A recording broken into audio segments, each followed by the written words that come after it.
Reka nongere mbasuhuze mbifurize kugira ibihe byiza mwebwe mukomeje kudukurikira mukomeje kuba natwe muri gahunda z'amakuru ndetse n'ibiganiro bitandukanye mudukurikiye muri hirya no hino mu Rwanda no hanze y'igihugu cy'u Rwanda by'umwihariko mu karere k'ibiyaga bigari muri Uganda, Repubulika ya Demokarasi ya Kongo, Burundi n'igihugu cya Tanzania. Ni inkuru itunguranye cyane kuri Madame Ingabire Victoire Umuhoza, umunyapolitike utavuga rumwe n'ubutegetsi bw'igihugu cy'u Rwanda usanzwe ufungiwe i Mageragere mu karere ka Nyarugenge. Mbere gato yuko rero tugaruka kuri iyi nkuru itunguranye cyane yaba kuri Madame Ingabire Victoire Umuhoza ndetse n'umuryango we muri rusange, reka mbanze mbahe inshamake y'amakuru y'ingenzi agezweho muri aka kanya.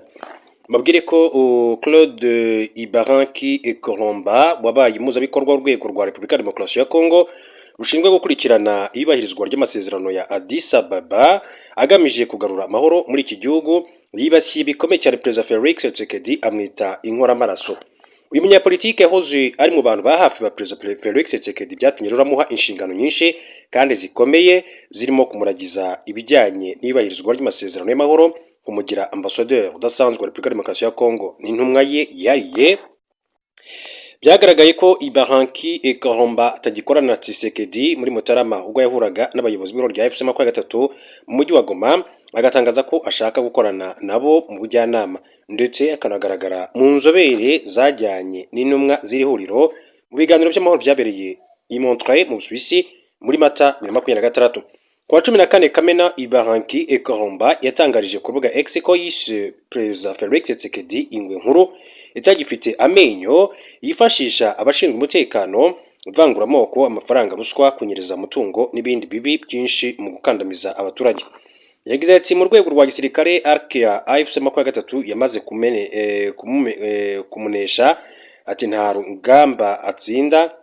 Inzererezi ze zivuga ko gusubira inyuma kwazo ari amayeri y'urugamba, ati yifashisha imitwe yitwaje intwaro y'abenegihugu n'abanyamahanga nka FDLR, mbese ati n'abacanshuro kugira ngo ahishe intege nke ze.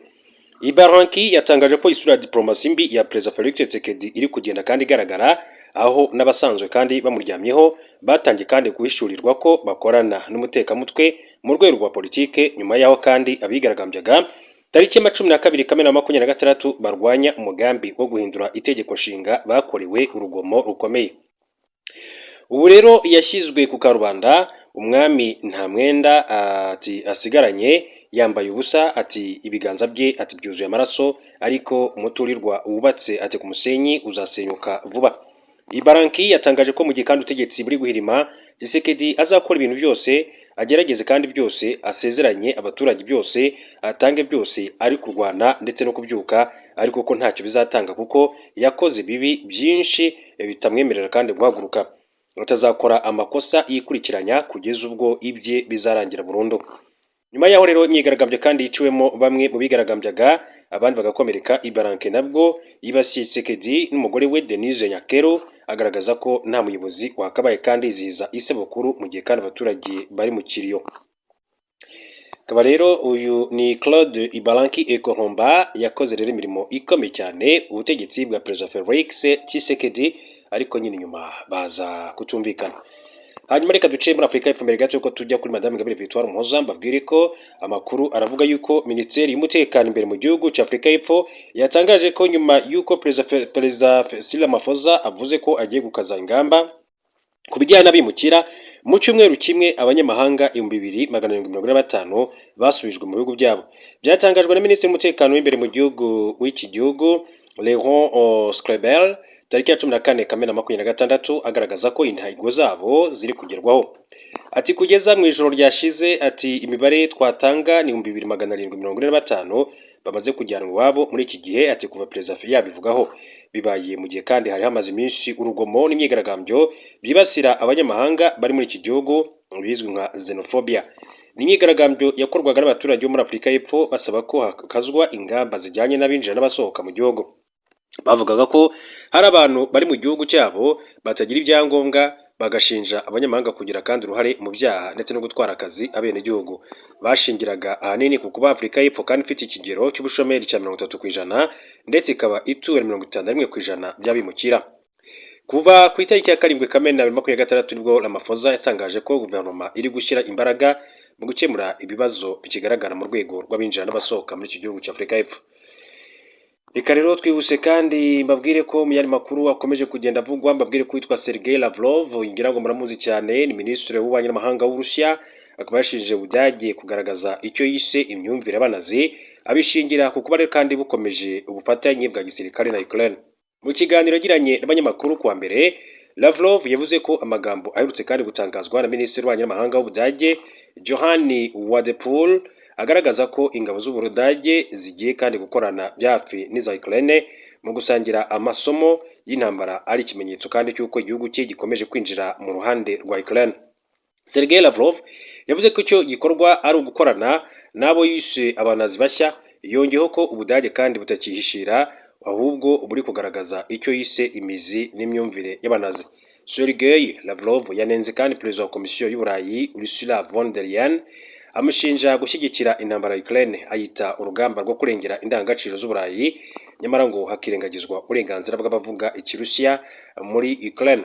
Ayo magambo ya Lavrov aje kandi mu gihe Ubudage bukomeje kuba umwe mu baterankunga bakomeye cyane ba Ukraine mu ntwaro, bukaba kandi bwaranavuze ko bushaka kugira ingabo zikomeye cyane mu Burayi no kwitegura intambara ishobora kandi kubaho n'Uburusiya muri 2029 nk'uko amakuru akomeza kugenda abishimangira.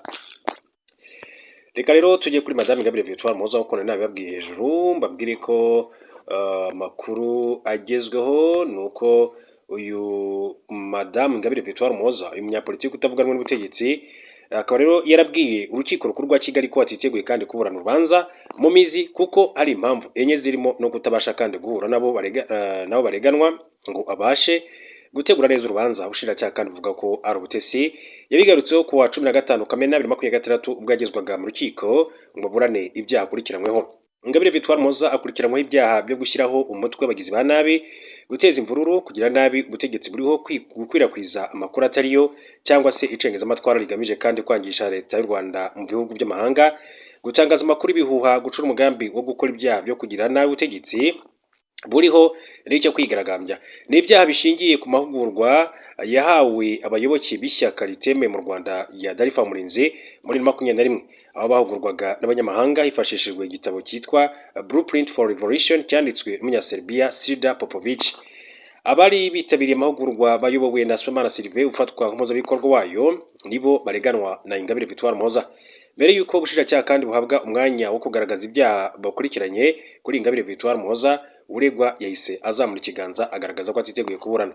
Ingabire ati ndumva ubushinjacyaha kandi bugiye kundega kandi niteguye kuburana kubera ko mfite inzitizi. Yakomeje yasobanura ko hari baruwa abanyamategeko be batatu, Maître Gatera Gashabana, Maître Bikotwa Bruce na Maître Gashema Felicien, bandikiye urukiko ku itariki ya 10 Kamena 2026 bagaragaza imbogamizi bafite zishingiye ku gutegura urubanza nk'uko Ingabire Victoire Umuhoza akomeje kugira bivuga. Nuko rero kandi aya makuru akomeza kugenda abishimangira nuko Ingabire yavuze ko atiteguye kandi kuburana kuko atameze neza, haba mu mbaraga z'umubiri, iz'amarangamutima n'ibijyanye n'imyemerere ye. Yabwira urukiko ko hari impamvu enye zituma yumva atameze neza ku buryo kandi yabasha kuburana no gutegura neza dosiye ye. Yavuze ko ibyaha aregwa byo kurema umutwe w'abagizi ba nabi ndetse no kujyamo no gutegura umugambi wo guhirika ubutegetsi abireganwa n'abandi bari bitabira amahugurwa, we atarayitabiriye, bityo ko yifuzaga guhura nabo akabona uko ategura urubanza, ariko igororero rikaba byaranze ko bahura. Ati nkeneye guhura nabo tureganwa, ati hamwe kugira ngo mbone uko ntegura neza urubanza, cyane ko duhuriye kuri icyo cyaha cyo kurema umutwe w'abagizi ba nabi n'umugambi wo guhirika ubutegetsi. Impamvu ya kabiri yagaragaje niyo kutavugana n'umuryango we uko bikwiye kuko uri mu mahanga. Yavuze ko kuva yafungwa yemerewe kuvugana n'umugabo we gusa, ariko atabasha kuvugana n'abana be kandi umugabo ari mu bitaro ntacyo yafasha mu gukemura ibibazo by'abanyamategeko be. Yibukije ko amabwiriza y'umuryango w'abibumbye agaragaza ko umuntu ufunzwe yakabaye ahabwa uburenganzira bwo kuvugana n'umuryango we. Impamvu ya gatatu yerekanye n'ijyanye n'ubuzima, aho yerekanye ko hari iby'ibanze ati bitaboneka kandi byakabaye kandi bimufasha gutegura neza urubanza. Ibyo birimo umuti w'amenyo, pomade yisiga ku ruhu biboneka rimwe na rimwe. Ikindi yagaragaje ngo atemererwa n'uburenganzira bwo gusenga. Yasabye urukiko ko rwategeka ko nibura yahabwa uburenganzira bw'ibanze. Maître Gashema Felicien yagaragaje ko banditse amabaruwa atandukanye agaragaza imbogamizi zirimo izo ku itariki ya 18 Gicurasi 2026, ku itariki ya 2 Kamena n'itariki ya 11 Kamena 2026. Maître Brice Bikotwa yavuze ko babona nta mpamvu zikwiye kubuza Ingabire guhura n'abandi bareganwa ngo bategure urubanza. Maître Gatera Gashabana yasabye inteko iburanisha urubanza ko yasura igororero ikareba ibibazo uwo bunganira ahura nabyo bigashakirwa umuti. Uhagarariye ubushinjacyaha kandi yagaragaje ko impamvu zivugwa na Ingabire Victoire Umuhoza n'abamwunganira ari ubutesi kandi nta tegeko ryaba ryishwe mu gihe kandi batahura n'abo bareganwa. Ati ntabwo ari inzitizi zatuma urubanza rusubikwa, ahubwo n'amarangamutima ye n'ay'abanyamategeko be, twe twakwita ko ari ubutesi. Ati nashakishije ibintu byose bavuze mburamo iyi mpamvu y'amategeko yatuma urubanza rwe rusubikwa. Yavuze ko kuba rero atarahuye n'abo bareganwa itaba impamvu yo gusubika urubanza kuko nta tegeko ryaba ryarishwe. Yemeje ko byari kuba ikibazo gikomeye iyo Ingabire aza kuba kandi atabasha kuvugana cyangwa se guhura n'abanyamategeko be. Ku bijyanye no gusenga, umushinjacyaha yavuze ko abari mu igororero mu Rwanda bemererwa kandi gusenga kandi ko ari uburenganzira bwabo. Ku kijyanye n'umuti w'amenyo na pomade y'uruhu, ubushinjacyaha buvuga ko atari impamvu yatuma rero urubanza rusubikwa na cyane ko atajya kandi abuzwa guhura na muganga. Umucamanza yongeye kandi kubaza Ingabire inshuro yifuza guhura nabo bareganwa kugira ngo abashe kandi gutegura urubanza, agaragaza ko nibura azaba inshuro enye. Yarasabye abanyamategeko be kandi kugaragaza inyandiko zose zigaragaza ko bandikiye igororero n'inzego bireba basaba ko Ingabire yahabwa ubwo burenganzira. Nyuma y'impaka nyinshi, urukiko rwahise kandi rusubika iburanisha rutegeka ko urubanza ruzakomeza ku itariki ya 16 Kamena 2026 saa 5 za mu gitondo. Reka rero duhindura ingingo, ariko mbabwire ko mu makuru akomeje kugenda avugwa nuko u Rwanda na Afurika y'Epfo bigiye guhura mu biganiro byo kuzahura umubano. Minisitiri w'Ububanyi n'Amahanga ya Afurika y'Epfo yatangaje ko Minisitiri Ronald Lamola agiye kwakira mugenzi we w'u Rwanda Ambassadeur Olivier Nduhungirehe mu biganiro bigamije kandi kuzahura umubano w'ibihugu byombi. Ibi biganiro bya Nduhungirehe na Lamola biteganyijwe i Pretoria muri Afurika y'Epfo kuri uyu wa gatatu tariki ya 17 Kamena 2026. Minisiteri y'Ububanyi n'Amahanga ya Afurika y'Epfo kandi yavuze ko biri mu murongo wo kongera kandi kubaka umubano w'iki gihugu n'u Rwanda. Iyi nama ni imwe muri gahunda zihari zo kongera kandi kubaka ndetse no kongerera imbaraga umubano hagati ya Afurika y'Epfo n'u Rwanda. Ibiganiro bizibanda ku kongerera imbaraga kandi ibiganiro bya diplomasi no guteza imbere ubufatanye mu nzego zirimo ubucuruzi, ubukerarugendo, ubuzima, uburezi n'umutekano. Biteganyijwe ko nyuma y'inama Minisitiri Lamola azagirana ikiganiro n'itangazamakuru agasobanura ibyavugiwemo ndetse n'ingamba zafashwe mu kongera imbaraga umubano w'ibihugu byombi.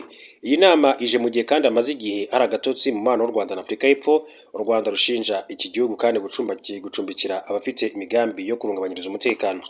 Hejuru y'ibibazo mu myaka ya vuba hiyongereyeho kandi ikijyanye n'uruhare ingabo za Afurika y'Epfo zagize mu ntambara imaze igihe mu burasirazuba bwa Repubulika ya Demokarasi ya Kongo, aho zarwanaga ku ruhande rw'ihuriro ry'ingabo z'iki gihugu rihanganye n'umutwe wa M23.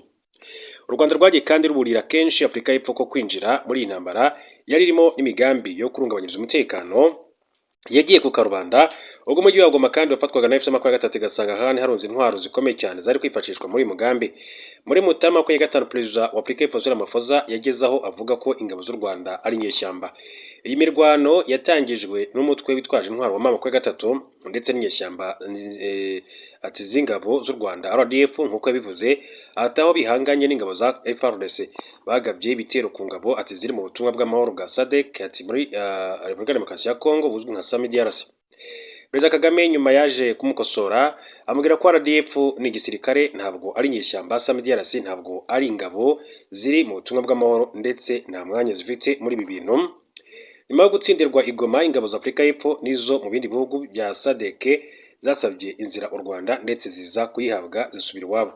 Ibi byose byatumye umubano w'u Rwanda na Afurika y'Epfo ugenda urushaho kandi kuzamba kugeza aho ubu abanyamuryango bagorwa no kubona visa yo kujya muri iki gihugu. Muri Gicurasi Perezida Cyril Ramaphosa yemeye ko koko ari ikibazo mu mubano w'u Rwanda na Afurika y'Epfo. Yabigarutseho ubwo bombi bahuriraga mu nama ya Africa Social Forum muri Côte d'Ivoire, agaragaza ko nubwo ibibazo kandi bihari bitamubuza kandi gusuhuza Perezida Kagame. Abantu bashobora kandi gutekereza ko njye na Perezida Kagame dufitanye amakimbirane ndetse bamwe muri mwe mushobora kandi gutekereza ko ashobora kwaka umuriro mu gihe twicaye twegeranye. ubu rero icyo gihe ari Cyril Ramaphosa yabivugaga, perezida wa Afurika y'Epfo.